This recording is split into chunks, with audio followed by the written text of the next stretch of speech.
É que ele demorou um pouquinho para entrar. Agora foi. Vocês estão vendo a minha tela?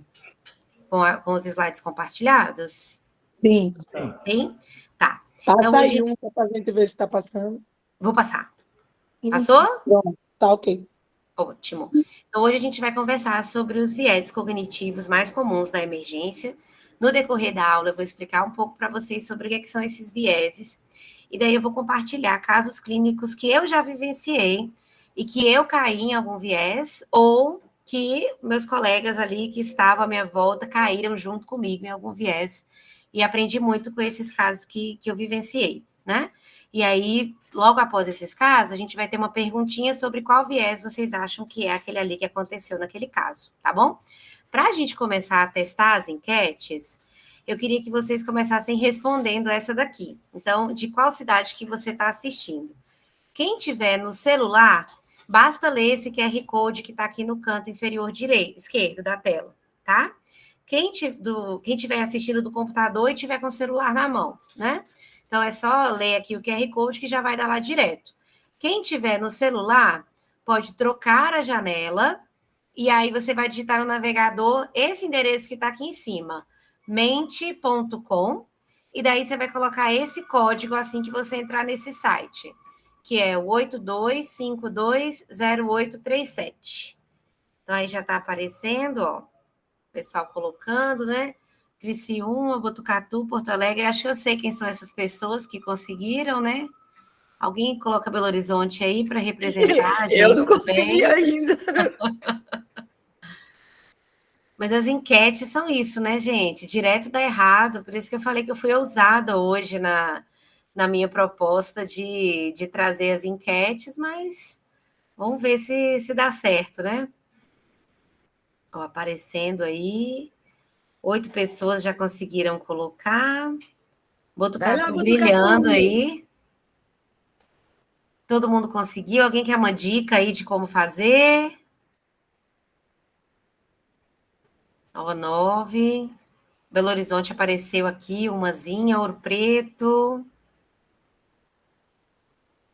10 respostas, 11. Olha, vou ficar satisfeita já, tá? Então, as próximas enquetes vão ser esse mesmo código nesse mesmo site. Então, eu vou passando os slides e daí, quando aparecer um próximo slide de enquete, basta que ou você faça a leitura do QR Code, se você estiver assistindo no computador e com o celular na mão, ou alterna para a janela do Mente, que já vai cair direto nas próximas perguntas, tá bom? Então, vou passando aqui, né? Todos os livros bons de emergência, né? E aí não seria diferente no Fleischer, que é nossa principal bibliografia mundial, eles têm um capítulo sobre qualidade, né? Então, esses capítulos têm como objetivo promover, né, um cuidado seguro e de alta qualidade para cada criança que chega ao departamento de emergência. Então, a primeira vez que eu estudei sobre esse assunto de viés cognitivos foi quando eu li esse capítulo de qualidade lá do Fleischer, que, se eu não me engano, é o primeiro ou o segundo capítulo desse livro de emergência, tá? E aí eu fiquei pensando assim, será que tem estudos nessa área, né, de eventos adversos, de erros, de problemas relacionados à qualidade? E aí, procurando, eu encontrei esse estudo aqui que é lá do Canadá, né, que descreve os eventos adversos em pacientes pediátricos no departamento de emergência, né? E aí ele conclui, lá no Canadá, que 1 em cada 40 pacientes sofreu algum evento adverso relacionado ao cuidado no departamento de emergência, e que uma grande parte desses eventos era prevenível.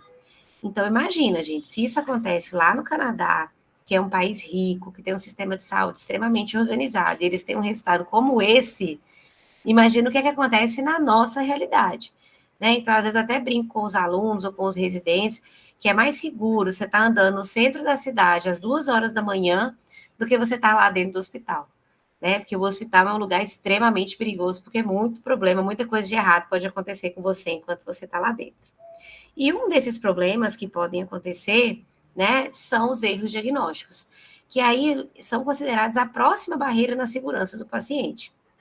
E esses erros diagnósticos, eles podem resultar de um conhecimento incorreto que aquele médico tem, podem resultar da coleta incorreta de dados, mas também podem resultar do processamento incorreto das informações. Então, você sabe daquela doença, você coletou os dados adequadamente, mas você raciocinou de forma inadequada.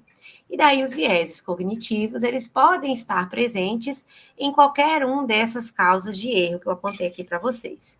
Então, como é que a gente toma decisões, né? Para a gente começar a falar um pouco sobre raciocínio clínico e falar um pouco sobre onde que esses erros vão acontecer, a gente tem que pensar sobre como que a gente pensa, né? Isso é o que eles chamam de metacognição, né? Esse conceito, ele não vem especificamente da medicina, ele vem muito mais da psicologia, né?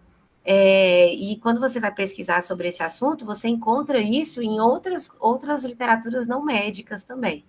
Então, as nossas decisões são tomadas baseadas em 2 sistemas. Então, a gente tem o sistema 1, que é um sistema rápido, intuitivo, e a gente tem o sistema 2, que é o sistema analítico. Então, eu vou dar um exemplo fora da medicina, para entender um pouco melhor, depois eu vou trazer para cá para a gente repensar. Então, imagina que você foi no supermercado e daí alguém pediu para você comprar um caqui. E você não sabe como é um caqui. Eu não sabia como era um caqui até pouco tempo atrás. E não, o caqui é uma fruta redonda, vermelha, que tem uma tampinha verde. Ela parece até um tomate. Ela lembra um tomate, mas ela é um pouco diferente. Beleza, eu fui no supermercado, olhei bastante, prestei atenção, vi se tinha todas essas características, gastei um tempinho maior, mas consegui pegar o caqui e trazer para casa. Então, nesse caso, usei o raciocínio analítico, né? O sistema 2. Numa próxima visita, que eu tive que comprar o caqui de novo, já foi muito mais rápido. Eu olhei e falei, é vermelho, tem a tampinha verde, parece um tomate, é um caqui, beleza, vou levar. E daí, na terceira, quarta, quinta vez, sempre peguei a fruta certa, deu tudo certo e considerei que eu era um especialista em caquis. Agora já sei identificar adequadamente um caqui lá no supermercado. Até que chegou um dia de muita correria, eu tinha que comprar muitas outras coisas. Fui comprar o caqui e peguei uma fruta lá que era vermelha, com a tampinha verde, né, redondinha, tudo certo. E na hora que eu cheguei em casa, eu vi que não era um caqui, era um tomate. Então, eu comecei a utilizar muito o sistema 1, depois que eu me senti, né, proficiente para fazer aquilo ali, mas parei de tomar tanto cuidado quando eu tomava lá no inicinho. E aí eu comecei a utilizar as heurísticas, que são esses atalhos, né, para resolver problemas, e aí acabei, depois de um tempo, como eu deixei o raciocínio automático demais, eu acabei não me atentando em ler o que estava escrito na etiqueta lá embaixo e acabei errando a fruta, né? Então, isso acaba acontecendo lá na medicina. Quando você está lá no início do curso, ou lá no início da residência, você vê um caso mais difícil, você faz um super raciocínio analítico, faz uma lista de diagnósticos, pensa nos prós e contras de cada diagnóstico, faz tudo bonitinho, chega numa conclusão, e daí nos próximos casos que são parecidos com aquele, você vai chegando à conclusão cada vez mais rápido e de forma cada vez mais automática. Até que chega um momento e você erra um diagnóstico que você fez de uma forma mais automática, provavelmente por causa de algum viés cognitivo. Então, o que a gente precisa na prática, no final das contas? É fazer um equilíbrio entre a utilização do sistema 1, que é esse sistema intuitivo e rápido, que faz a gente economizar tempo e que faz a gente economizar trabalho, junto desse sistema 2, que é o mais analítico, que faz a gente ser mais cuidadoso, faz a gente prestar mais atenção, faz o que a gente, né, ter um raciocínio mais cuidadoso dentro daquele caso, tá bom? Então, apresentando mais aqui uma palavra nova para vocês, né? Vem aqui a palavra heurísticas. Quando a gente vai estudar sobre raciocínio clínico, a gente aprende várias palavras, inclusive tem algumas palavras em inglês que são até difíceis de traduzir, eu até pus elas em inglês mesmo aqui mais para frente. Então, as heurísticas são atalhos que o nosso cérebro usa para responder perguntas difíceis de uma forma mais fácil, né? Então, quando a gente vê um caso que lembra um outro caso que a gente já viu, a gente utiliza essas heurísticas para chegar a uma conclusão. Claro que a gente pode utilizar heurísticas, né? Não dá, por exemplo, o menino é asmático, chegou chiando, não dá para eu ficar pensando em muitas coisas ali para aquele paciente, até porque vai chegar mais uns 10 desses ali no decorrer daquele dia, né? Então, as heurísticas são úteis nesses casos simples, mas sempre lembrar que os viés cognitivos podem acontecer e que a gente pode cair em algumas armadilhas nesse sentido. Tá? Então, o viés cognitivo são armadilhas no raciocínio clínico que podem nos levar a esses erros. Então, existem centenas de viés cognitivos já descritos na psicologia. Na medicina, já tem aí uns 40, 50. Existem livros só sobre viés cognitivos. Se você digita isso no PubMed, por exemplo, ele retorna mais de 10 mil artigos, né? Então, já existe uma extensa literatura sobre esse assunto.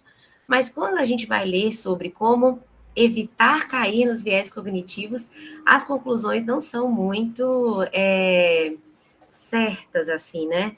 Vários estudos mostram que não se sabe se realmente tem como a gente evitar completamente os viés cognitivos, que vai chegar algum momento em que a gente vai acabar caindo neles, né? Então, a gente vai tentar se blindar da melhor forma possível, mas a gente nunca vai conseguir ser completamente imune a esses viés, tá bom? Então, já vou aqui direto para o primeiro caso, para que fique mais claro o que é cada um desses viés.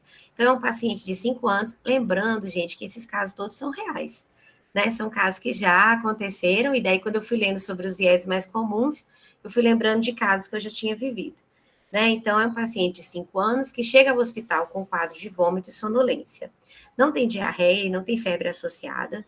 Na admissão, então, né, tinha esse vômito, tinha essa sonolência, ele foi diagnosticado com uma gastroenterite viral, né? Ele recebeu hidratação venosa, ele melhorou um pouco da hidratação, mas não teve melhora do quadro da sonolência. Quando terminou o seu plantão, durante a passagem de caso, o colega que estava recebendo o plantão perguntou se foi feita glicemia. Você falou que o paciente estava sonolento, você chegou a fazer glicemia desse paciente? E daí você lembrou que não fiz glicemia dele. E você pensou em alguns outros diagnósticos? Porque, assim, ele só está vomitando, né? Ele teve diarreia também? Não teve diarreia. Porque gastroenterite normalmente tem diarreia, né? Se ele está só vomitando, talvez a gente tenha que pensar em outras coisas. Daí esse colega pegou o plantão, fez uma glicemia e viu que a glicemia estava maior que 500. Né? E depois de uma anamnese mais minuciosa, a mãe relatou que esse paciente estava tendo poliúria, polidipsia e perda ponderal nas últimas 3 semanas. Foi completada a propedêutica e esse paciente foi diagnosticado com uma cetoacidose diabética, né? Então, o paciente abrindo um quadro de cetoacidose, mas que na chegada, a primeira pessoa que atendeu comprou mesmo o diagnóstico de gastroenterite viral aguda. Então, qual viés cognitivo vocês acham que ocorreu nesse caso? Deixa eu dar o start aqui.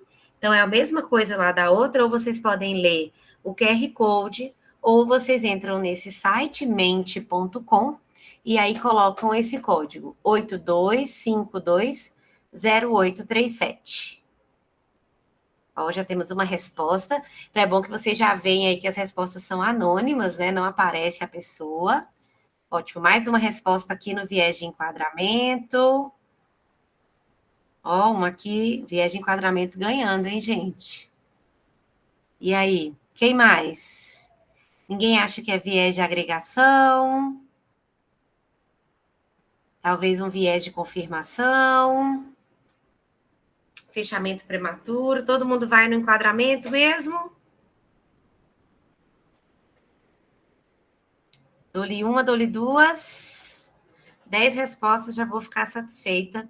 Na verdade, gente, esse é o viés de fechamento prematuro, né? Então, muitas vezes, esse viés de fechamento prematuro vem associado com um viés que a gente chama de ancoragem, que é quando a gente se apega ali àquele primeiro achado e segue com ele, a gente se apega àquele primeiro diagnóstico que veio na mente e segue com ele para sempre. Então, é aquele paciente que você bate o olho e fala assim, já atendi um monte de menino com gastroenterite hoje, acho que está tendo um surto de gastroenterite, esse menino chegou vomitando, esse menino chegou sonolento, deve ser gastroenterite mesmo, e acaba fazendo esse fechamento prematuro, né? Então, claro que a gente tem que criar um equilíbrio, né, entre limitar o risco de um diagnóstico errado, mas também evitar o excesso de intervenções, né? Claro que uma glicemia capilar não é uma intervenção invasiva, né? Mas, por exemplo, um dia você acha que o menino é um resfriado e, na verdade, ele é uma pneumonia. E aí, a partir daí, então, eu vou solicitar raio-x para todo mundo? Isso aí seria outro viés que a gente vai falar para frente, mas também não faz sentido. Então, sempre que você atender um caso, pense a seguinte frase: se não for esse diagnóstico, o que mais que pode ser? Né? Então, para esse paciente que chegou vomitando e sonolento, acho que é uma gastroenterite. Beleza, a maior parte deles vai ser mesmo. Mas e se não for gastroenterite, o que mais que pode ser? E aí, pensando que a gente está conversando sobre o ambiente da emergência pediátrica, pense sempre em coisas graves que você precisa descartar, né? E daí a cetoacidose diabética seria uma delas. Então, resista ao impulso de tomar decisões precipitadas, né? Então, o viés do o fechamento prematuro, ele acaba colocando a gente em maus lençóis, né? Porque muitas vezes a gente vai chegar numa conclusão. Imagina esse paciente que você chegou para a família e falou assim: mãe, isso é só uma infecção intestinal. Ele deve ter comido alguma coisa que não fez bem, ele deve ter levado a mão suja na boca, isso é coisa simples, a gente vai hidratar, já já ele tá bem, vai embora para casa. E daí depois chega outro colega e fala, olha, ele tem diabetes, é uma doença sem cura, que ele vai precisar tratar pro resto da vida com medicação injetável e furar o dedo 5 vezes ao dia para medir glicemia.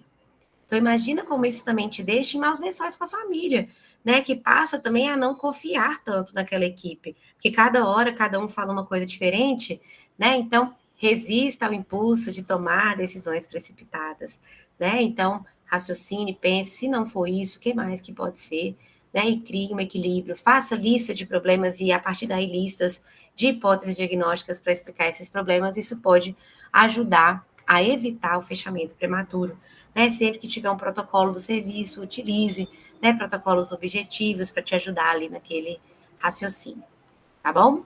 Alguma dúvida até aqui, pessoal?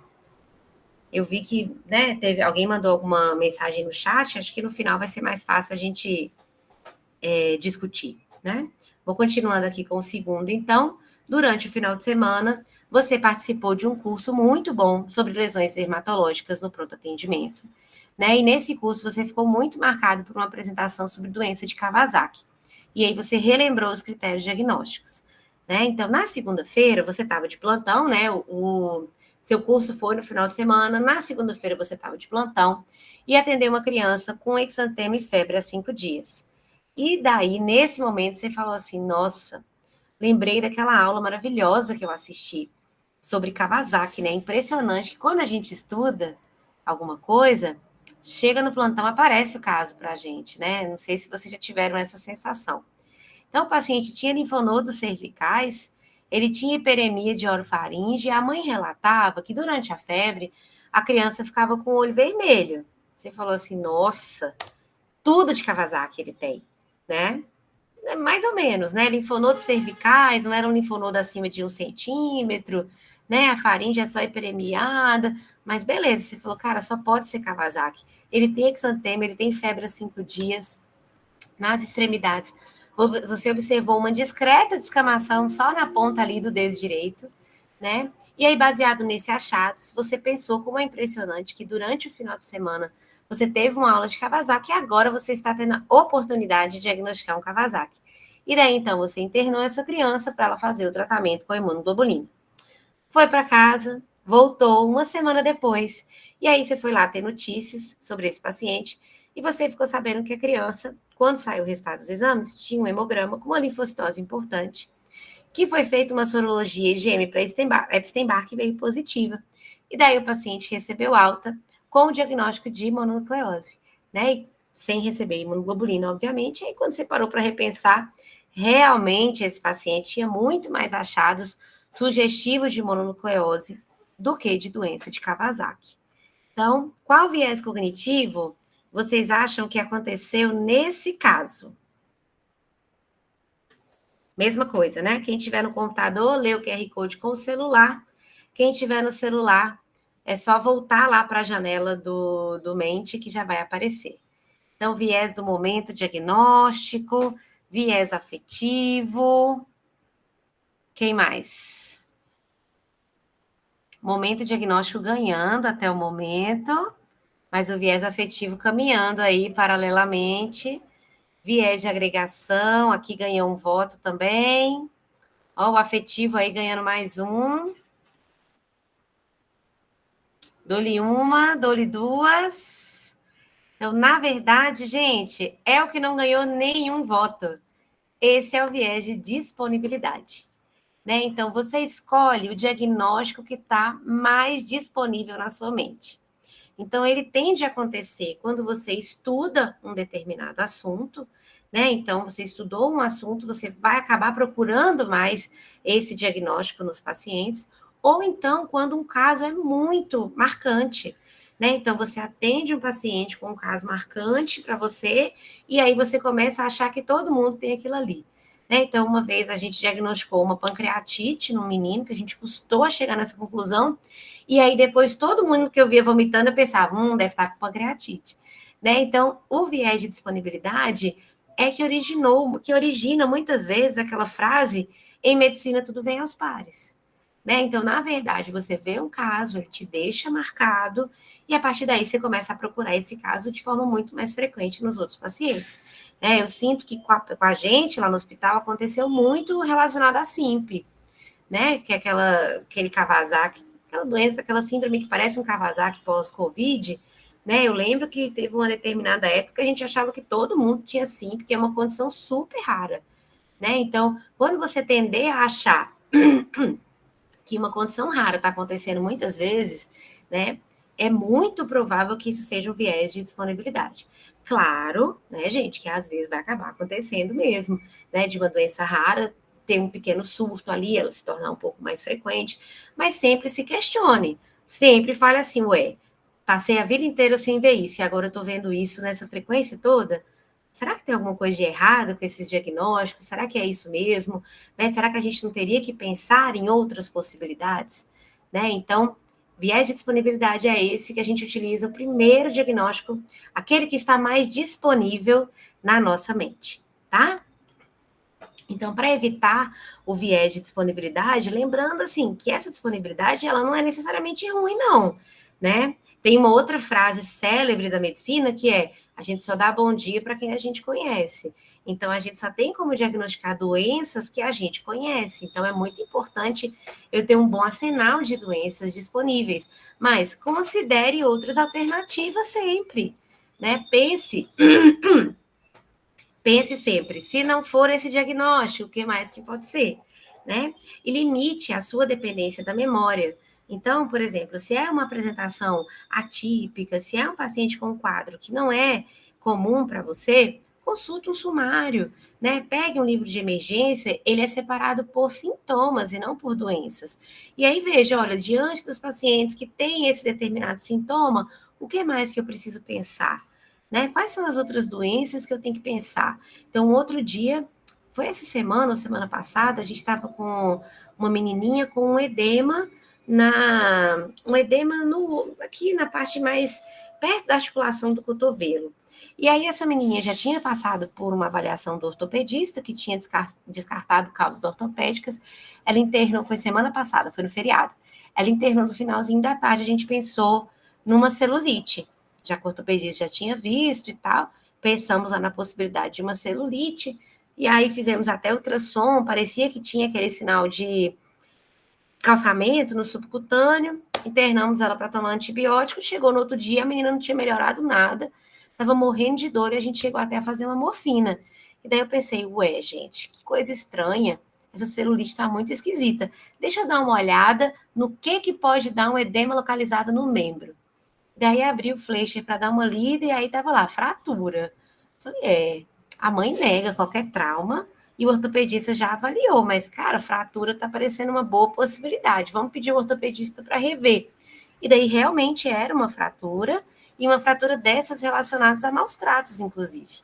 Né? Então, talvez a história fosse um pouco diferente do que aquela que a família contava. Então, a gente só conseguiu repensar nessa possibilidade quando a gente pegou uma lista de todas as doenças que podem cursar com aquele sintoma que aquela paciente tinha. Tá? Então, acho que isso ajuda muito a gente a fugir dos vieses, né? E reflita sempre. Se você estiver diagnosticando doença rara com muita frequência, né? Isso é estranho. Alguma coisa deve estar errada aí nesse raciocínio que você está construindo. Tá bom? Caso 3, você recebe um paciente de 5 anos com quadro de urina avermelhada há cerca de 2 dias. A criança refere dor no andar inferior do abdômen e apresenta discreto edema palpebral. A pressão arterial está normal, mas está no limite superior. Você pensou em síndrome nefrítica. Tem idade, tem hematúria, né? É uma possibilidade, tem esse edema palpebral aí, mas que é discreto, ele chorou pra caramba, né? Mas você vai considerar aí como sendo um edema, né? E aí, então, você solicita exames laboratoriais para fazer a confirmação diagnóstica, tá? A urina veio com hematuria franca mesmo, então aquele xixi vermelho realmente era sangue, mas todos os outros exames estão normais. Mas, nossa, você está pensando muito que é síndrome nefrítica, né? Porque, assim, a creatinina tá normal, mas está, assim, meio no limite superior, né? Não tem dismorfismo eritrocitário, mas, eu acho que a acurácia desse exame aqui no meu laboratório não é tão boa. Eu continuo achando que é síndrome nefrítica, baseada aqui nesses achados que falam a favor da síndrome nefrítica, que é a idade e a presença da hematúria. Então, durante o plantão seguinte, a criança começou a queixar cada vez mais essa dor abdominal que ela já queixava desde o começo. Faz um ultrassom de rins e vias e vê que essa criança, na verdade, tinha um cálculo renal, que explica bem melhor todos os problemas que essa criança tinha, né? Então, qual vocês acham que é o viés cognitivo deste caso? Né? Então, QR Code ou mente.com, e aí usa aqui o código 82520837. E aí, qual vocês acham que é o viés? Um voto aqui na confirmação, um voto na agregação, 2 votos na confirmação, 5 votos confirmação ganhando, hein, gente? Mas a agregação tá caminhando aqui também. Afetivo, disponibilidade já foi, né? Então já deu uma facilitada aqui. Então, por enquanto, 12 respostas, dou-lhe uma, dou-lhe 2. Dessa vez, então, a maioria acertou, né? É um viés de confirmação. Então, acontece quando a gente valoriza só os achados que falam a favor da nossa hipótese diagnóstica. E a gente ignora completamente os achados que falam contra. Né? Então, você está tão convicto ali naquele diagnóstico que não importa. Tudo que ele falar, tudo que falar contra, eu vou falar assim, vou arrumar uma justificativa, e tudo que falar a favor, eu vou valorizar cada vez mais. Né? Esse viés pode acontecer também quando o plantão está muito corrido ou quando você está muito cansado e você quer evitar algum diagnóstico que precisa de um exame muito trabalhoso. Por exemplo, punção lombar 18h30. Pô, isso aí é complicado, né? Ninguém quer fazer uma punção lombar 18h30. Então, você olha lá aquele menino, chegou irritado, vomitando, né? Tendo febre, aí você fez sinal meningeo, acho que é positivo, mas acho que não é positivo, não. Vamos esperar um pouco essa febre baixar para a gente ver. Vamos esperar, vamos ver o que mais pode ser. Porque você está tentando evitar, tá, conscientemente ou inconscientemente, ter que fazer essa punção lombar. Né? Eu confesso que acontece muito comigo quando eu tenho que fazer tomografia, porque lá onde eu trabalho não tem tomografia, eu tenho que ir em outro hospital. Então, é um custo, é um trabalho grande levar, né? Então, às vezes, eu tenho que ficar me policiando para eu não ficar valorizando só os achados que vão me fazer não ter que ir para a tomografia. Né? Então, viés de confirmação é isso. Então, para a gente evitar, vocês veem que tem várias coisas que são comuns a todos os vieses, né? Então, fazer lista de problema, checar protocolo, discutir o caso com os colegas, coletar a história completinha, né? Isso aqui é comum a todos, mas aqui vem um conceito que também é super importante, que é interpretar os exames levando em consideração a sensibilidade e a especificidade de cada exame e como que cada exame é capaz de confirmar ou descartar uma doença. Aquilo que chama, né, de likelihood ratio ou razão de verossimilhança, né? Então, é a interação do teste com o seu paciente de acordo com a probabilidade pré-teste dele. Agora, na dengue, nós vivemos isso pra caramba, né? Então, o menino chegou com febre, cefaleia e exantema. Aí fez um NS1 e o NS1 veio negativo.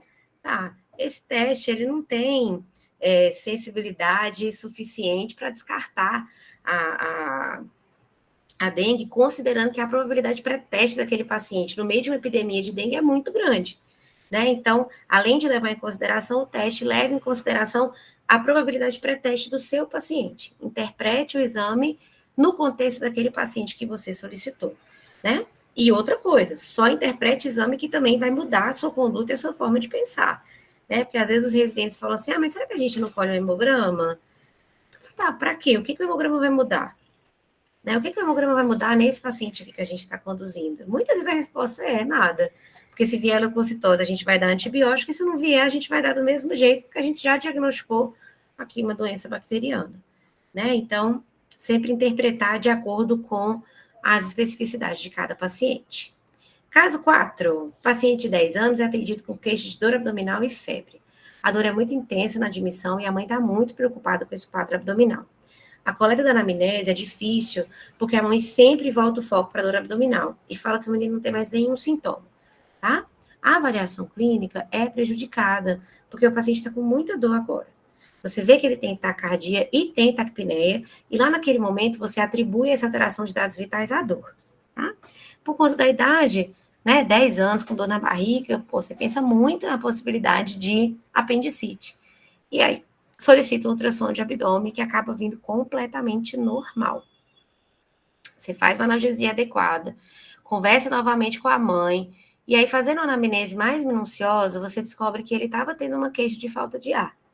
Que faz a ausculta pulmonar, que até então você tinha focado só mesmo no exame do abdômen, e aí você faz a ausculta pulmonar de uma forma mais cuidadosa e vê que tem uma redução na base direita. Faz um raio-x de tórax e vê que aquele menino tem uma pneumonia lobar ali na base direita.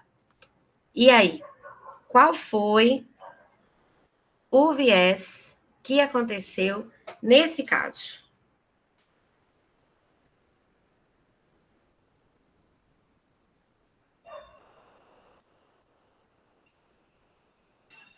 Enquadramento, ganhou um voto aí. O enquadramento aí ganhando. Momento diagnóstico aí. Opa, correndo aqui a zebra. 5 votos no viés de enquadramento. Ó, empate agora. Quem vai desempatar, gente? Momento diagnóstico ganhando, né? Ó, enquadramento aí ganhou uns também. Dou-lhe uma, dou-lhe duas.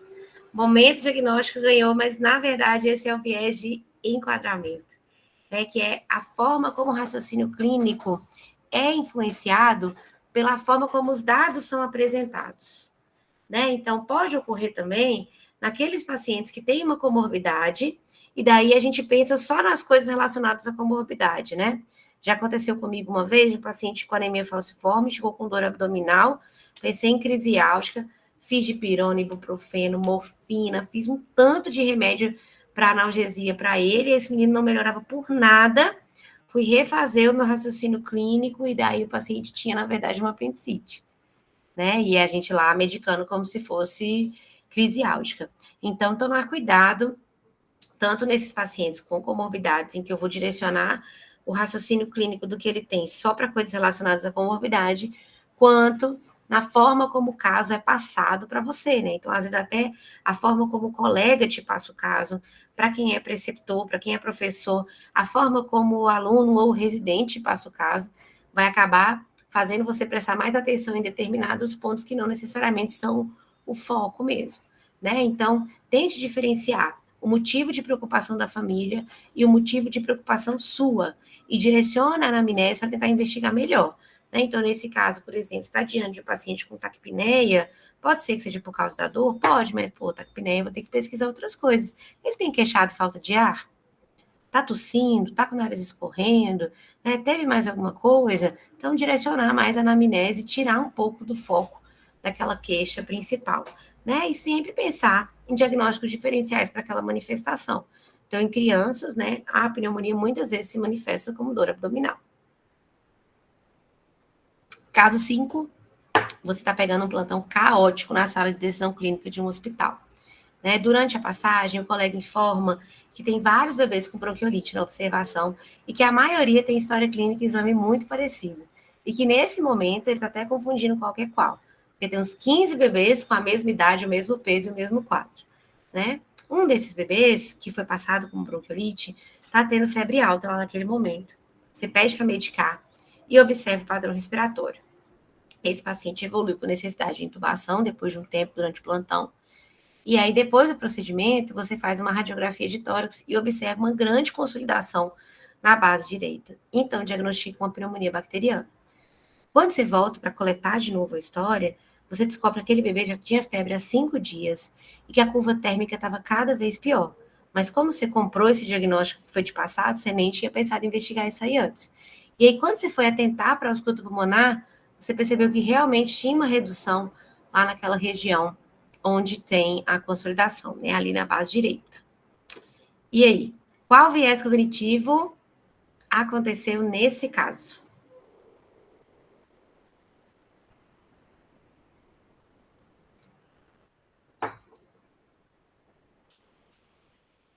Agregação, ganhou 2 aí. Disponibilidade, afetivo. O disponibilidade já teve, né, gente? Não vou botar 2 iguais, então já fica a dica aí. Afetivo aí ganhando mais uns pontinhos. Ó, empatando aí com agregação. 5 pontinhos na agregação, 2 aqui no momento diagnóstico. Dou-lhe 1, dou-lhe 2. Ó, agregação ganhando. Então, estamos diante de um viés de momento diagnóstico, que é quando a gente compra o diagnóstico que outra pessoa fez. Nossa, isso é comum demais, demais, demais. Né? Então, você está lá na passagem de plantão, e aí, às vezes, você não chama mais nem o menino pelo nome, né? Você chama assim, é o bebê da bronquiolite. É o bebê da pneumonia, né? Porque você já comprou aquele diagnóstico. Você acreditou naquelas informações que foram passadas, ou você acreditou ali nas informações do prontuário, comprou esse diagnóstico e seguiu, né? É muito frequente quando você está muito sobrecarregado de trabalho, né? E é uma tecla que a gente bate sempre com os residentes lá na nossa sala de decisão clínica, né? Eu sempre falo, gente, aqui é a unidade de curto prazo. O paciente vai ficar pouco tempo aqui. Então, toda vez coleta anamnese de novo, né? Não dá para a gente se basear só no que está lá no prontuário. Coleta anamnese de novo, examina o menino todo de novo, né? Olha o ouvido de novo, olha a garganta de novo, ausculta com cuidado, para a gente não deixar passar os diagnósticos. Não vamos comprar o diagnóstico que foi passado, né? Essa semana mesmo, alguém internou um menino, esqueci, mas era uma suspeita de uma doença bem diferente, eu não vou lembrar. E aí eu ainda falei com a residente, falei, não vamos cair nesse viés de momento diagnóstico não, hein? Vamos comprar esse diagnóstico não, deixa ela entrar, vamos colher toda a história, examinar tudo de novo, começar o raciocínio do zero, né? Então isso é muito importante, começar o raciocínio do zero, toda vez que a gente pega o paciente lá na emergência. Claro que a gente está falando da emergência, né? Porque dentro de uma situação de medicina interna, por exemplo, o paciente tem um mês internado, isso é difícil pensar em outra coisa. Mas pensando que na emergência a gente vai ver o paciente pontualmente ali, rapidinho, né? Não compra o diagnóstico que veio pronto. Construa o seu próprio diagnóstico, né? Então, acho que e reavalie aquele diagnóstico de acordo com a evolução do paciente, né? Isso também vai te ajudar aí a fugir desse viés de momento diagnóstico. Caso 6, penúltimo caso, você vai avaliar uma adolescente de 14 anos com história de desmaios.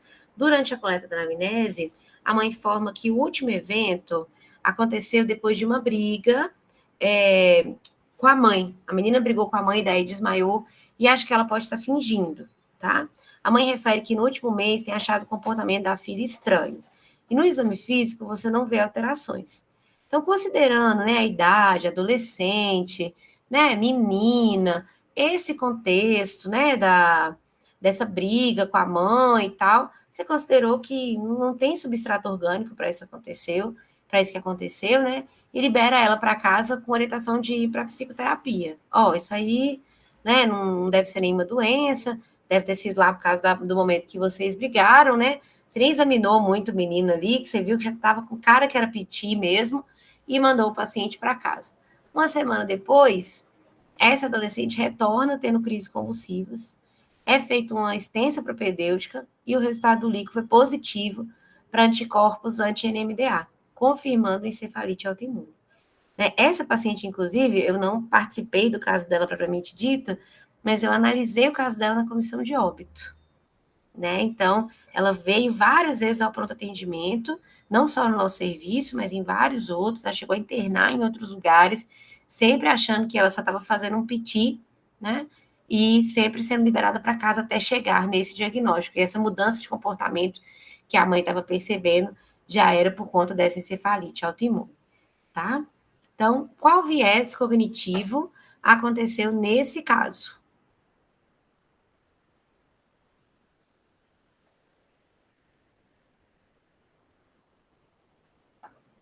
Omissão de escuta. Um voto aqui. 3 votos. Um voto no afetivo. 3 votos aqui, 4 no afetivo. O afetivo ganhando. 5 votos no afetivo. 7 votos, ó, 1 na disponibilidade. Ó, 11 pessoas já votaram. Dou-lhe 1, dou-lhe 2. Então, esse é um viés de julgamento, né? Ou afetivo. Quando a gente vai estudar sobre os viés, às vezes até separam esses vieses, né? Mas tem muitos que colocam esses dois juntos. Então, às vezes, você está julgando o paciente por ser adolescente, por ser do sexo feminino, né? Que a gente sabe que muitas vezes elas têm essas questões de somatização, né? Acontece às vezes também naqueles pacientes que são usuários muito recorrentes do serviço, né? Então, lá no hospital, no último mês, a gente tem tido uma leva de muita pseudocrise convulsiva, né? Mas que são meninas que são epiléticas, então, às vezes a gente fica sempre achando que ela está fingindo, mas dali a pouco ela convulsiona de verdade, né? É a história lá do Pedro e o Lobo, das fábulas de Esopo. Em algum momento vai acabar sendo verdade, né? O viés afetivo pode ser também porque você tem algum vínculo afetivo com aquele paciente. Então, por exemplo, você pode olhar o seu sobrinho, né? Pô, não é interessante, porque aí quando você... Essa parte afetiva, ela vai acabar influenciando o seu raciocínio clínico, né? Você pode caminhar para dois lados. Você pode caminhar tanto para aquele lado de não querer acreditar que aquela criança que você gosta muito tem um quadro grave, então você tende a falar assim, não, relaxa, não preocupa que isso não é nada, quanto você caminhar para o outro lado e supervalorizar tudo e acabar sendo iatrogênico e extremamente invasivo com aquela criança. Né? Então, o ideal é que a gente não avalie crianças que a gente tem vínculo afetivo. Deixa para que outra pessoa que não tem aquele vínculo afetivo possa fazer isso, para que não atrapalhe o seu raciocínio clínico, nem para ser negligente, nem para ser excessivamente invasivo. Né? Então, tomem cuidado nesses casos e tomem cuidado também com aqueles pacientes que são usuários recorrentes. Né? Essas meninas, por exemplo, a gente já pôs até um codinome lá para elas. Né? Uma é fulana dedinho e a outra fulana que pisca. Porque elas vêm com tanta frequência, né, que a gente já até reconhece elas por essas características, mas elas são epiléticas, em algum momento elas vão acabar convulsionando. Então, se dispa do preconceito na hora de avaliar o paciente, né, e não avalie pacientes que você tem vínculo afetivo, muito importante. Tá bom? Então, coleta uma boa história, né? Fazer lista de problema, pensar em diagnósticos alternativos, e sempre que você estiver pensando nesses quadros, né? Eu acho que é só um piti, descarte causas graves primeiro. Né? Os quadros de simulação, conversão, eles são sempre diagnósticos de exclusão. Né? Não fiquem pensando neles como primeira hipótese diagnóstica, porque depois o desfecho pode ser muito negativo, tá? Último caso, você atende no meio da madrugada um paciente de 3 anos com queixa de dor abdominal há 24 horas. No momento do atendimento, a criança está dormindo e seu exame físico é completamente normal. A mãe informa que tem muito medo de que se trate de um apendicite e fala que ela não vai embora enquanto não for feita uma tomografia de abdômen. Você concorda com a preocupação da mãe, né? O menino não tem nada de apendicite, mas beleza, vamos fazer então. Solicita tomografia que tem resultado normal. Você libera o paciente para o domicílio com sintomáticos e orientações sobre sinais de alerta para retorno. Qual foi o viés cognitivo que aconteceu nesse caso? É o último, hein, gente? Vamos caprichar.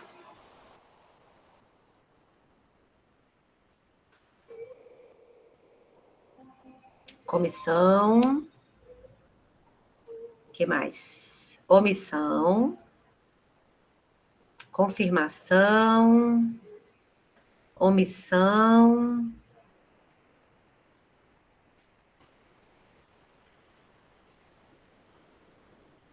Ó, omissão ganhando.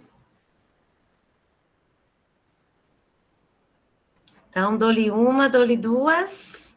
Esse, finalmente, é o viés de agregação, né? Claro que nesse caso que eu falei para vocês, também tem um pouquinho do comissão. O viés de comissão é quando a gente fala assim, pelo menos eu estou fazendo alguma coisa, né? Então, você acaba fazendo, às vezes, coisas excessivas para cair nessa de, pelo menos eu estou fazendo alguma coisa. O omissão é o contrário.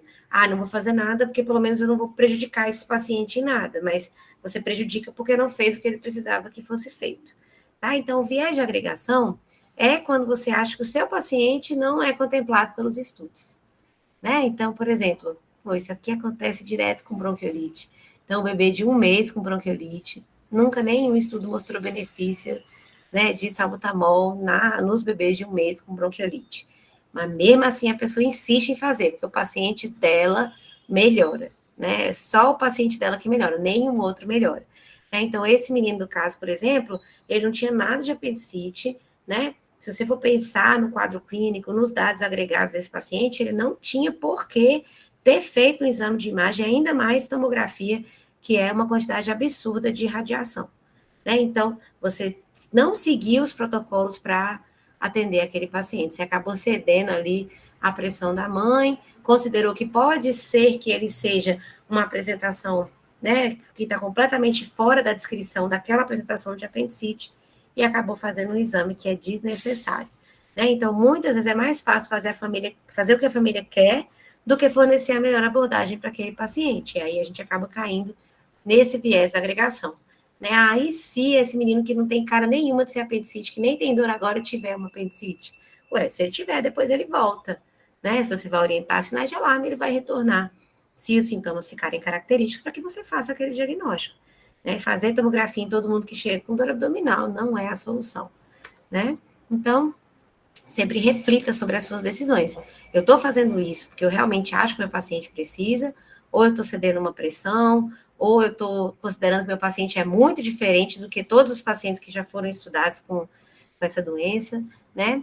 Você pode utilizar scores preditores também de diagnóstico ou prognóstico para te ajudar nessa tomada de decisão, né? E ajuda, às vezes, até quando a gente coloca em números, né? Quem tem um pensamento mais objetivo, normalmente quem trabalha na emergência tem pensamentos mais objetivos, né? Então, esses números também ajudam, ajuda a convencer a família, né? Procurar ajuda de colegas mais experientes e que você confie para você dividir aquilo ali, né? Se manter atualizado sempre nos protocolos e nas diretrizes mais recentes, acessar sumários, né? Dynamed, UpToDate, vai te ajudar a tomar decisões mais robustas e evitar, né, esse viés de agregação, que é quando a gente conduz o paciente de uma forma diferente do que está descrito lá nos dados agregados, né? Diferente do que está descrito na literatura, tá?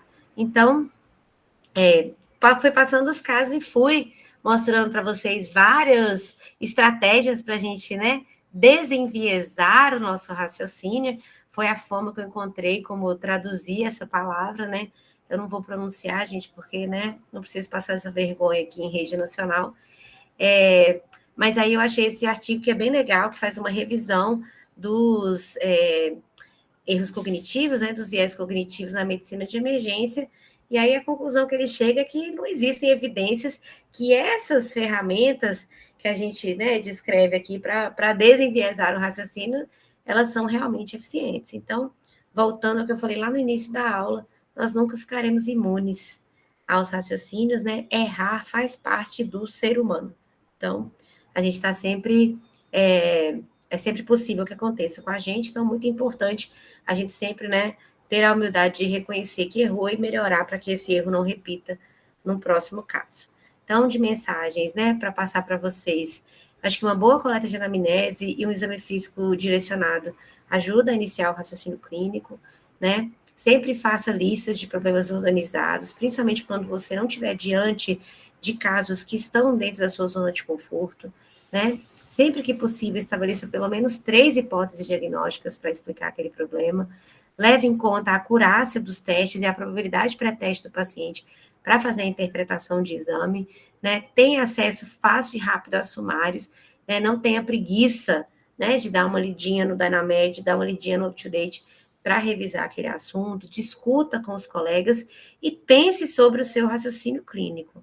Sempre pense nos vieses. Se você não pensar nos viés, você não vai perceber que você está caindo neles. E aí tem alguns estudos que mostram que é muito mais fácil a gente ver que o colega está caindo no viés do que a gente perceber que a gente mesmo está caindo no viés.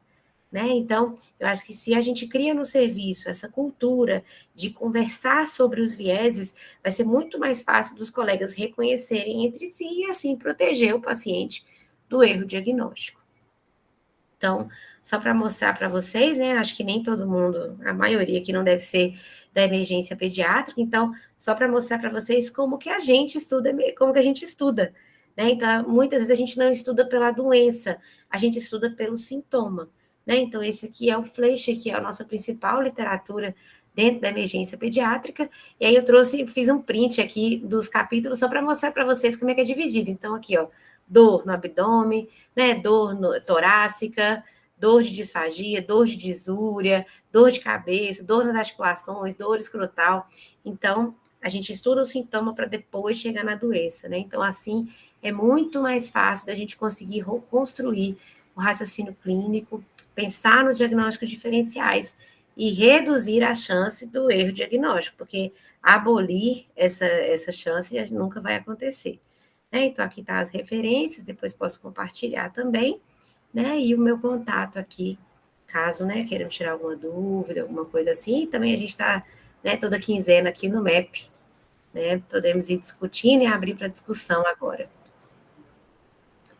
Deixa eu ver se eu... Acho que eu já tirei meu compartilhamento, né? Tá aparecendo aí ainda ou já Não, já saiu, Clarice. Mas acho que você tem já aí a mão, que a fila de perguntas está grande, hein? Você me ajuda aí, Joelma, na fila? Ajuda, deixa eu acho que ver. eu não sei quem mexer foi direito nesse primeiro. negócio. Tá, deixa eu ver direitinho quem foi o primeiro aqui, que sumiu no meu computador também um áudio. Estão falando aqui, muitas palmas, muitos aplausos, né? Acho que, antes de até de abrir as perguntas, né, Clarice, muito mais do que as ferramentas, acho que você traz para a gente o retorno à qualidade da boa medicina, né? Às vezes a gente, em hospital universitário, compra muito o diagnóstico e a avaliação de um profissional que nos antecedeu, crendo na competência daqueles profissionais que estão conosco. Acho que esse é um ponto importante, né? E é legal confiar, mas num cenário de alta rotatividade, onde a gente tem lá o paciente que vai e muda tão frequentemente, rever cada paciente na sua história, no seu exame físico, integralmente, faz toda a diferença, né? Acho que isso é muito importante, né? Então, vamos lá. Deixa eu ver aqui quem foi que... Não sei se os meninos querem falar alguma coisa antes das perguntas. Vamos abrir para as perguntas? O Vitor abriu aqui, levantou a mãozinha, que eu perdi a lista de quem levantou primeiro. Vitor, você está com você? Consegue achar aí? Deixa eu ver. Na verdade, só tem eu. Eu acho que o pessoal foi bater palma e apertou na mãozinha. Pode ser, porque agora ficou a sua, né? Então, é você mesmo. Uhum. Então, primeiramente, sim, nossa, Clarice, parabéns, assim, que oportunidade que a gente está tendo, né, de ter uma aula dessa, uma metodologia ativa, propositiva, assim. Não tem meu nome ali, mas eu ia passar uma puta vergonha aqui, porque eu acho que eu errei 90%, e ainda bem que eu não tenho que ganhar certificado aqui de aprovação aqui, tá? Mas de toda maneira, eu acho que é a melhor maneira do aprendizado, assim, né? Apesar de tudo, eu fiz mestrado em neurociência, olha só. E a gente discutia muito metodologia de ensino, e nossa, parece que vivi os meus tempos de mestrado, assim, vendo a tua aula hoje, assim, como conseguiu impactar bastante. E acho que todo o pessoal que está aqui é um pessoal diferenciado simplesmente por estar aqui, né? A gente tem umas figurinhas bem carimbadas, então, tu pegar aí pelo menos, assim, umas 50 pessoas que nos acompanham quinzenalmente, então, já é uma nata, assim, da emergência pediátrica brasileira, assim, que está sempre procurando uma informação a mais, e tenho certeza que todo mundo aqui saiu um pouco mais bêbado, assim, né, da quantidade de informação, e apesar de que talvez não saibam o nome do seu viés, eu espero que saibam identificá-los, assim, né, a gente saiba reconhecê-los. Então, já que não teve nenhuma pergunta, a minha fala era mais já de agradecimento mesmo, tá? E parabéns. Obrigada. Estou vendo aqui nos comentários que o Evandro falou que mostrar em que Votou. está sendo votado gera um viés também, verdade, né? Verdade. Acaba influenciando também, né? Vou votar nesse aqui que está ganhando para a gente ir. Eu fechava o olho da tela aqui, ó. Ficava aqui, ó. Bem honesto, né, Vitor? Aqui o Marconi falou também que bronquiolite obliterante também, né? É raro, mas quando a gente vê, tende a procurar muitos casos, verdade, né? Ainda mais que às vezes confunde com aqueles pacientes que fazem IVAs sobrepostas, aí diagnostica um e acaba achando que todo mundo tem bronquiolite obliterante, né? Aqui comer pela mão dos outros.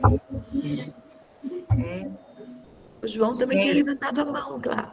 Oi, João, pode falar.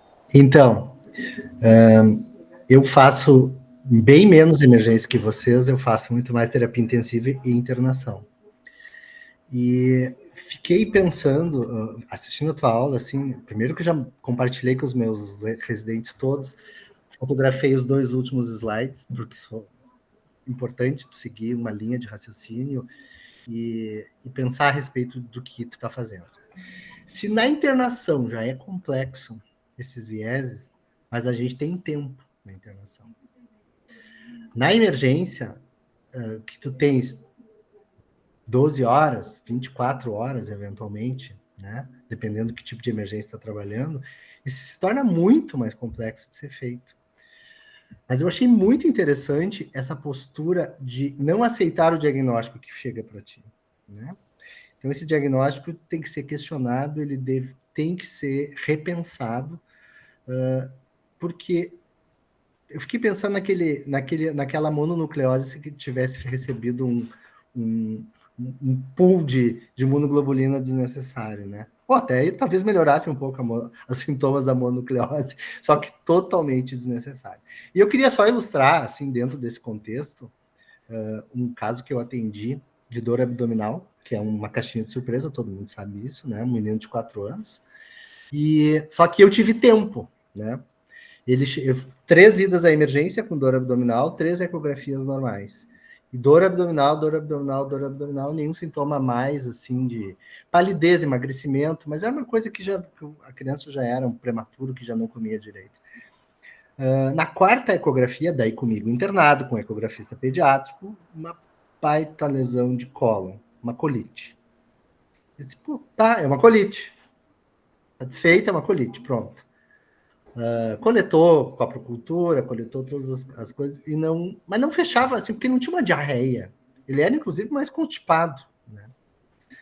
Mas ficou, é uma colite, daí a gente ficou hidratando. Tá, o paciente ficou melhor clinicamente, vamos dar alta para esse paciente, porque ele já estava praticamente assintomático. No dia seguinte, na noite, ele teve muita dor abdominal pré-alta, e no dia seguinte, ele fez colono e fez endoscopia digestiva. E no dia seguinte, ele teve muita dor abdominal e apareceu várias lesões sugestivas de vasculite, em membros superiores e membros inferiores. Final das contas, só para ilustrar, a colite era uma vasculite. Então, na verdade, o paciente não tinha uma colite clássica, ele tinha uma doença, ele tinha uma vasculite que foi tratada e acompanhada pelo vascular, que respondeu a corticoide. Então, esse é mas eu tive tempo, né, Clarice? Eu tive tempo ali de pensando e revisando. Então, eu só queria valorizar e, assim, aplaudir o quão o emergencista tem que ser eficaz e o quanto o emergencista tem que estar atento para não deixar passar coisas que a gente pode se arrepender depois, porque pode ter consequências graves. Muito obrigado pela tua aula, eu adorei. Obrigada. Eu acho que, assim, você falando como talvez mais internista, né, que a gente aciona muito o protocolo de Kyoto, né, que é o Kyoto Resolva. Então, a gente descarta as causas mais graves lá na emergência, e daí, protocolo de Kyoto lá na internação, interna ele para investigar, para ver, né, então acho que isso é uma coisa importante também para o emergencista, né, saber até onde vai o que a gente precisa fazer lá. Que às vezes eu não vou conseguir resolver todos os problemas do paciente ali na emergência. Eu tenho que resolver os que estão com pressa, os que estão morrendo com pressa. Os que não estão morrendo com pressa, vou acabar internando para ver com calma lá em cima, né? Então, acho que também faz parte diferenciar esses pacientes aí, né? Os que eu preciso resolver agora e os que eu posso acionar o protocolo de Kyoto. Eu fazia muito protocolo de Kyoto quando eu era do SAMU, porque eu atendia adulto. Eu reanimava e entregava na emergência. Pronto. Protocolo de Kyoto é o Que outro melhor. resolva. Que outro resolva. Exatamente. Evandro, Boa noite a todos, tudo boa bem? noite. Parabéns pela aula, estava excelente mesmo, porque a gente Obrigada. assistindo a aula, e eu trabalho com o João no mesmo hospital, trabalho em outro hospital, e eu presto preceptoria e discuto muito caso, todos os dias. Meu trabalho é esse, basicamente. E aí a gente percebe quantos vieses existem, principalmente em quem está começando, tanto quem é acadêmico quanto é residente. E como eu que botei assim, eu sempre digo, a gente não pode comer pela mão dos outros, a gente tem que revisar as nossas coisas, tem as nossas hipóteses, tem que fechar os nossos diagnósticos. E também a gente não pode entrar na preocupação dos pais de querer agradar o pai, de fazer. Eu sempre insisto com os residentes que, olha, se o pai está pedindo exame, não precisa ter médico, então vai só lá, faz os exames no laboratório, toma a conduta. A conduta tem que ser baseada na anamnese, no exame físico que a gente faz e nas hipóteses que a gente levanta. Daí a gente faz os exames. Então é uma briga constante dizer isso. E aí, dependendo do serviço que tu percebe quem agrada mais os pais ou alguém. Se tu trabalha num hospital público onde tu não tem tanto acesso a recurso e disponibilidade, tu acaba pedindo muito menos exame, fazendo diagnósticos mais clínicos e baseados na tua experiência e do que quem trabalha num lugar onde tu tem vasta facilidade de acesso ao exame. Então, acho que esse tipo de discussão é muito importante, principalmente para os residentes. Espero que tenha muitos presentes aqui que possam aproveitar isso e espero que essa aula se multiplique para que todos aproveitem ela, galera. Estava excelente. Obrigado. Obrigada. Eu acho que também quando a gente traz isso para as discussões, vai levantando também a curiosidade, né? Eu vejo que às vezes eu solto umas assim com os residentes, tipo, cuidado com tal viés. E aí eles, o que é isso? E aí começa a explicar, acho que a gente tem que ir levantando essa curiosidade também, né? E aí é uma coisa, assim, eu acho que talvez um caminho meio sem volta. Quando você começa a ler sobre esse assunto, é um tema muito interessante, né, de ler, é um tema mais leve do que a gente costuma estudar, né? Então, muito legal que cada um vai estudando também sobre isso, porque aí volta naquilo que eu falei no final da aula. É muito mais fácil você ver o viés do colega do que você vê em você. E alguns vieses, a experiência não é protetora. Então, tem alguns viés que, mesmo com muito tempo de experiência, você não consegue se proteger. Inclusive, tem alguns viés que são mais frequentes em profissionais experientes. Né? E alguns estudos que mostram que os profissionais experientes têm mais dificuldade em perceber o viés que ele caiu do que o profissional inexperiente. Né? Então, acho que é uma área assim, muito interessante e que a gente precisa conversar mais sobre esse assunto mesmo. Né? Mas obrigada pelo comentário, Sandra. Jo? Ai, Clarice, lembra que você deu essa aula no Congresso de Emergências, né? Aham. Lá em Brasília, e nós comentamos, essa aula precisa ser disseminada, porque isso é um tema muito importante, né? Tem muitos acadêmicos aqui falando, eu sou a graduanda que gostaria de ter essa aula durante o curso de medicina, e é isso mesmo, né? Acho que a primeira coisa que eu queria falar é isso, às vezes a gente vai ficando mais experiente, e a gente vai tendo muita dificuldade de se reconhecer como enviesados também, né? Então, eu acho que essa é uma aula que abre o olhar para aqueles que são mais maduros, mais antigos na caminhada, e abre o olhar do novinho para não se perder e não comer pela mão dos outros. Vou contar só uma experiência, assim como o João contou, né? Bem no começo da Covid, a gente estava assim com 2 meses de lockdown, e aí chegou uma criança em insuficiência respiratória no pronto-socorro. Uma insuficiência respiratória, tchau, começou hoje, neste minuto.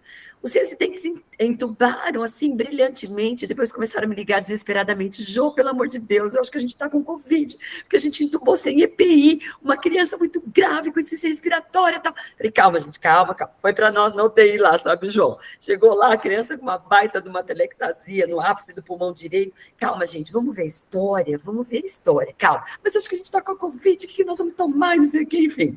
Cuida dos residentes, vamos rever a história, né? O nenê, um menino de 1 ano e pouquinho, excelente o dia inteiro, subitamente some um pouquinho do cuidado dos pais e volta tossindo e enfrenta insuficiência respiratória e leva um pronto-socorro.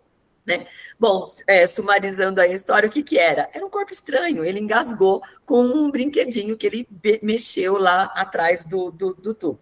Mas, o que que aconteceu? Estava todo mundo tão enviesado por essa doença nova, né, amedrontadora, que matava adultos, a gente ainda não sabia muito bem como ela se manifestava em criança, que todo mundo comprou essa história, né? Viés de disponibilidade, junto com fechamento prematuro, Fechamento coragem, né? Não, e presta atenção, a gente não conseguia fazer broncoscopia, porque o broncoscopista falava, eu não vou contaminar o meu aparelho. Gente, a história não é disso, né? Então, são os vieses múltiplos que a gente vai se enviesando na vida, né? Mas o legal é isso, é ter humildade, rever sempre os nossos diagnósticos, né? Utilizar os protocolos, scores, a conversa com o colega, e a revisão sempre do caso, acho que é o que faz a gente errar menos, né? Mas como você falou, somos humanos e isso pode acontecer. Brilhante a sua Eu aula, acho que assim, né? conversar sobre os erros é tão importante, né, Joelma? Isso, Eu costumo dizer, né, nas nossas reuniões, às vezes de óbito até, quando a gente resgata cada miudez, às vezes é um momento que a gente aprende mais, né? Mas falar sobre os erros é muito importante, né? Como Aí lidar com esses erros, né? Eu acho que é Sim. importante também, sem ter uma postura de acobertar, mas também sem ter uma postura de acusar, né? Para que a pessoa que errou possa ser acolhida e Exatamente. cresça naquele ponto. Muito legal, viu? A Lu tá querendo falar lá também. Não, foi ótima, Clarice, né? Eu não vi a aula no congresso, mas eu adorei. Estou ali com o Vitor, ainda bem que isso aqui não depende da nossa permanência nesse MEP, ou a gente eu ia ser demitida por Joca, ó. Mas assim, eu acho que teve alguém até que acompanhando as perguntas aí do chat colocou, né?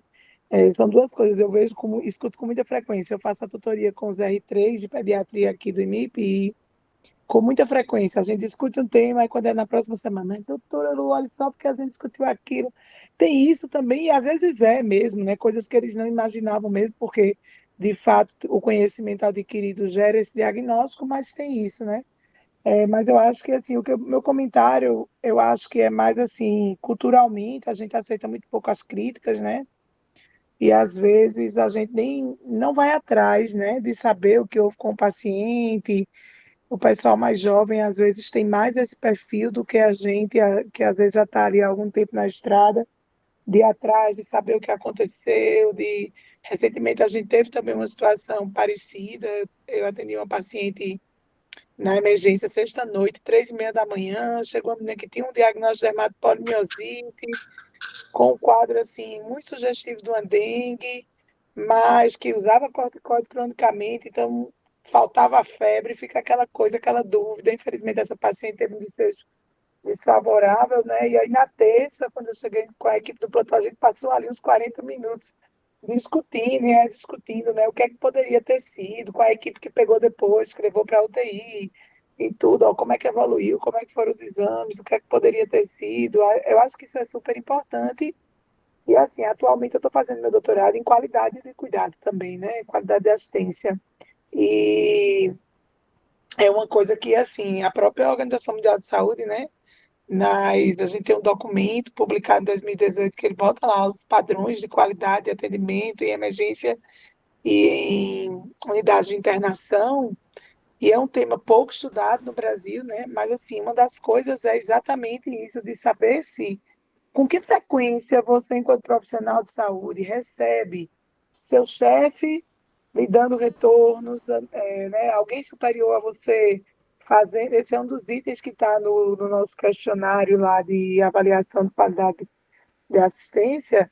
E assim, eu acho que a gente precisa disso também, né? Além da educação continuada dentro das emergências, mas também de qualquer setor do hospital, uma política realmente de retorno, de aquilo que eu faço errado, o meu chefe voltar, ou alguém que viu isso ali. A gente, às vezes, é muito crítico com os serviços que mandam para a gente. Eu trabalho em 2 hospitais de referência, então, né, os dois são ali de atenção quaternária e terciária. Então, assim, tudo que chega para a gente já é o fim da linha, digamos assim, né? Então, às vezes, a língua da gente é muito ferrenha para criticar o colega ali que manda o paciente, que realmente chega de tudo. Essa paciente mesmo veio com uma colecistite, só porque tinha espessamento da vesícula, para parecer da cirurgia pediátrica, não era nada cirúrgico, a paciente realmente na ocasião paciente super grave. E antes ela já tinha recebido alta para casa 2 vezes. Então, assim, acontece, é verdade, né? Mas, assim, eu acho que a gente precisa dessa política, a gente que trabalha em emergência, mas principalmente a gente recebe muitas críticas de quem está ali nas enfermarias, e nós, enquanto estamos nas unidades de internação, também às vezes fazemos críticas, né? Eu já tive nos dois cenários e realmente imagino quanto às vezes a gente também faz críticas ao colega que estava na emergência, às vezes numa situação de sobrecarga, de cansaço, da madrugada, muitas vezes porque estamos em hospital escola e temos que ensinar e fazer aquele comentário acadêmico sobre, ó, isso aqui talvez tivesse sido melhor que não fosse feito dessa forma, mas eu acho que, assim, tanto é importante que a gente dose essas críticas, mas também é muito importante que as chefias e que aquelas pessoas talvez ali superiores estejam atentas a não só nos casos de óbitos, né? Mas principalmente também naqueles casos corriqueiros que podem ter atrapalhado a vida do doente, dar esse retorno a quem está ali na porta, receber essa contrarreferência intra-hospitalar dentro do serviço da gente, porque no corre-corre, quem já está com mais tempo, às vezes, de estrada, não consegue muito ir atrás do paciente para saber o que aconteceu. Aquele mais marcante a gente vai, mas eu imagino quanto no dia a dia as coisas não passam e a gente aí escorrega nesses vieses que a Clarice trouxe para a gente e nunca fica sabendo, né? Então, para poder aprender. Então, achei excelente e acho que quem está chegando aí, quem é mais jovem, os graduandos que se acostumem mais que a nossa geração a receber críticas e aceitá-las, né? Para a melhoria do seu crescimento. Tem o Gabriel e a Valquíria levantaram a mão também, Clarice. Gabriel. Pode passar, Valquíria. Acho que tem uma pergunta também no chat, não sei se foi respondida. Ah, tá. Oi, Val, pode falar. Tudo bem? Tudo bom, claro. Eu adoro suas coisas, tá, claro? Você sabe, né? Fã de Quem tem amigo carteirinha. sem tudo, né, Val? Uai! Deixa eu te contar. Sim, mais e mais, quanto mais o tempo está passando, a gente está vendo o seguinte: a medicina cada vez mais está caminhando para a gente trabalhar sempre em equipe. Então, o emergencista começa o atendimento, é a linha de frente, o que dá a cara primeiro. E ele tem que ter uma retaguarda, porque a maioria das vezes não vai fazer um diagnóstico tão rápido nos casos mais complexos. Então, realmente, assim, é um trabalho de equipe, eu acho que não cabe, e de humildade também, da gente que está na frente e da gente que recebe atrás também, que está na enfermaria. Porque à medida que a gente está trabalhando em equipe, um está complementando o outro. Ninguém é infalível. E quanto mais casos, assim, mais viés a gente vê que a gente não sabe muito. A gente realmente não sabe muito. E quando você acha que está dominando alguma coisa, a coisa muda. Medicina não é uma ciência exata. Uma coisa que você faz bem hoje, amanhã você descobre que você estava fazendo errado, era empírico, sabe? Então, frente a descobertas de fisiopatologia, de biologia básica, então, realmente, assim, medicina é trabalho em equipe e humildade sempre, sempre, sempre, na minha opinião. Concordo, Val. É isso aí, né? Acho que não tem como trabalhar sozinho, né? Acho que é impossível. Não só entre equipe médica, mas a equipe multidisciplinar também, né? Não tem jeito. Então, eu acho que linka muito com a pergunta que a Maria Vitória trouxe aqui no chat, né? Que é como você sugere aprimorar a confiança entre as pessoas da equipe para criar a colaboração tão necessária na prática que você citou várias vezes. Não, Vitória, mas essa pergunta é muito difícil, né?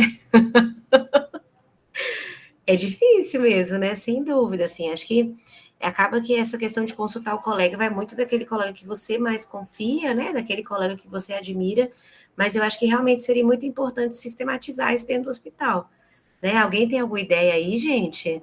Gabriel, aproveitando que tu é o próximo a falar, o que você tem de ideia legal aí para isso?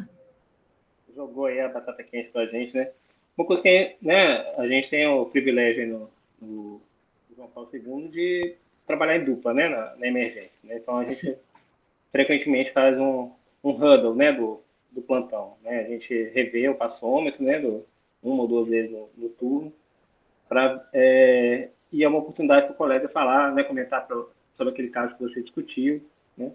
Eu acho que né, trabalhar em dupla ajuda bastante, né? Ter um par ali, mesmo que essa outra pessoa não esteja atendendo diretamente aquele paciente, mas ele opinar também, né?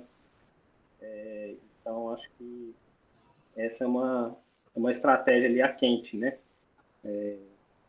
Né, a gente está sempre disposto também a ligar para um especialista, né? A gente costuma fazer isso com uma certa frequência, principalmente pacientes com doenças complexas, né? Que já tem um médico assistente que domina a doença do paciente. Isso pode ajudar também, né? Não no sentido de terceirizar o cuidado, né? Esse paciente aqui é da neuro, a neuro vai resolver esse paciente para mim. Não, às vezes, né? A neuro não está com todas as peças que você tem ali na frente, né? Está ali na frente do paciente, mas ela tem outras peças do quebra-cabeça que podem te ajudar ali a montar o problema, né? Acho que essa questão de trabalhar de dupla realmente é um privilégio mesmo, assim, é muito bom. Quando você tem uma dúvida, né, você pede, dá uma examinada naquele paciente ali e me fala o que você acha, né? Então, poder dividir com o colega é sempre muito bom.